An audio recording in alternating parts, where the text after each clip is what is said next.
দর্শক, জ্বালানি পরিস্থিতির আরও খবর জানবো, রাজধানী এবং রাজধানীর বাইরের খবর জানবো।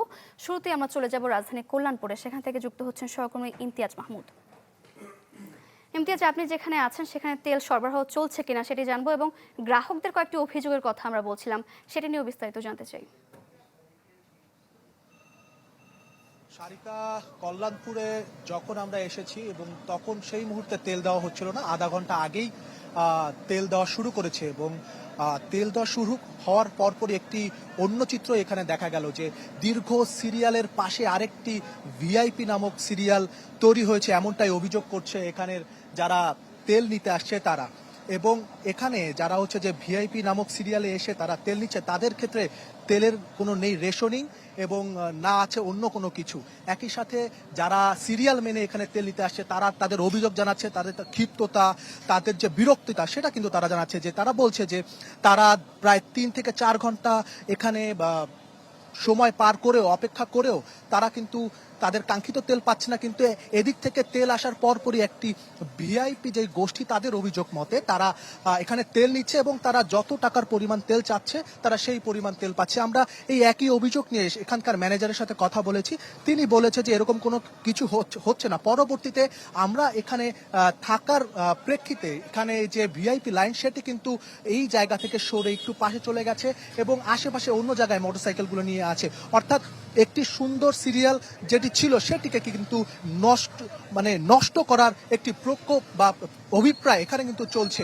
তো বলা যায় যে সকাল থেকে এখন পর্যন্ত বেশিরভাগ তেলের পাম্পে তেল মিলছে না। 12টার পরে কিছু পাম্পে তেল মিললেও এই পাম্পেও এখন পর্যন্ত তেল মিলছে, কিন্তু যে ভোক্তাদের যে অভিযোগ এখানে আরেকটি ভিআইপি লাইন বা অন্যভাবেও তেল দেওয়ার চেষ্টা চলছে।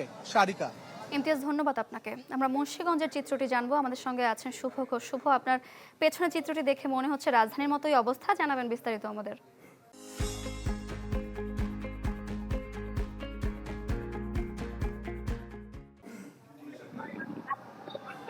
সারিকা, ঘন্টার পর ঘন্টা অপেক্ষায় থেকেও কিন্তু আসলে কাঙ্ক্ষিত তেল পাচ্ছেন না মোটরসাইকেল চালক সহ বিভিন্ন যানবাহনের চালকরা। সেই অভিযোগটি তারা করছেন। তারা বলছেন যে বিভিন্ন পেট্রোল পাম্পে গিয়ে তারা তেলের জন্য দীর্ঘ অপেক্ষায় থেকে শূন্য হাতে ফিরতে হচ্ছে অনেকের। এবং মুন্সিগঞ্জের সদরের যে মুক্তারপুর পেট্রোল পাম্প রয়েছে, পূর্ণিমা ফিলিং স্টেশন, এখানেও কিন্তু দীর্ঘ কয়েক ঘন্টা ধরে তেলের জন্য অপেক্ষায় দাঁড়িয়ে আছেন বিভিন্ন মোটরসাইকেল চালকরা। আমরা প্রাম কর্তৃপক্ষের সাথে কথা বলেছি, তারা বলছে চাহিদার তুলনায় কিন্তু 4 ভাগের 1 ভাগ তেল তারা সরবরাহ পাচ্ছে, যে কারণে কিন্তু গ্রাহকদের যে ভোগান্তি সেটি কিন্তু আসলে তারা নিজেরাও স্বীকার করছেন। তবে দীর্ঘ সময় যারা অপেক্ষায় থেকেও তেল পাচ্ছেন না তারা কিন্তু বিস্তর অভিযোগ জানিয়েছেন। অভিযোগ রয়েছে পাম্পগুলোতে তেলের দেখা না মিললেও খোলা বাজারে কিন্তু 2 থেকে 250 টাকা লিটার, কোথাও 300 টাকা লিটারেও অকটেন বিক্রি হচ্ছে। এবং সেই সব ব্যবসায়ীরা আসলে কোথা থেকে তেল পাচ্ছে সেটি নিয়ে একটি তদারকির তাগিদ দিয়েছেন ভুক্তভোগীরা। তবে মুন্সিগঞ্জের যে 14টি ফিলিং স্টেশন রয়েছে সেই 14টি ফিলিং স্টেশনের মধ্যে কিন্তু এখন পর্যন্ত আমরা যতটুকু জানি প্রায় 8টি ফিলিং স্টেশন কিন্তু সবশেষ পাওয়া তথ্য অনুযায়ী জ্বালানি তেলের সরবরাহ সংকটে বন্ধ রয়েছে।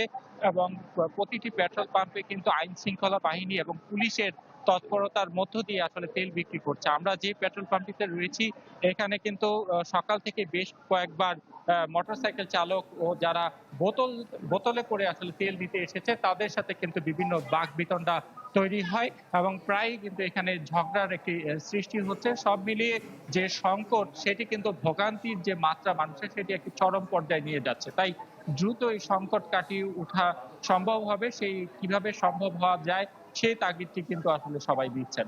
শুভ, ধন্যবাদ আপনাকে। দর্শক, রাজধানী কল্যাণপুর এবং মুন্সিগঞ্জ থেকে জ্বালানির সংকট পরিস্থিতির খবর জানছিলাম।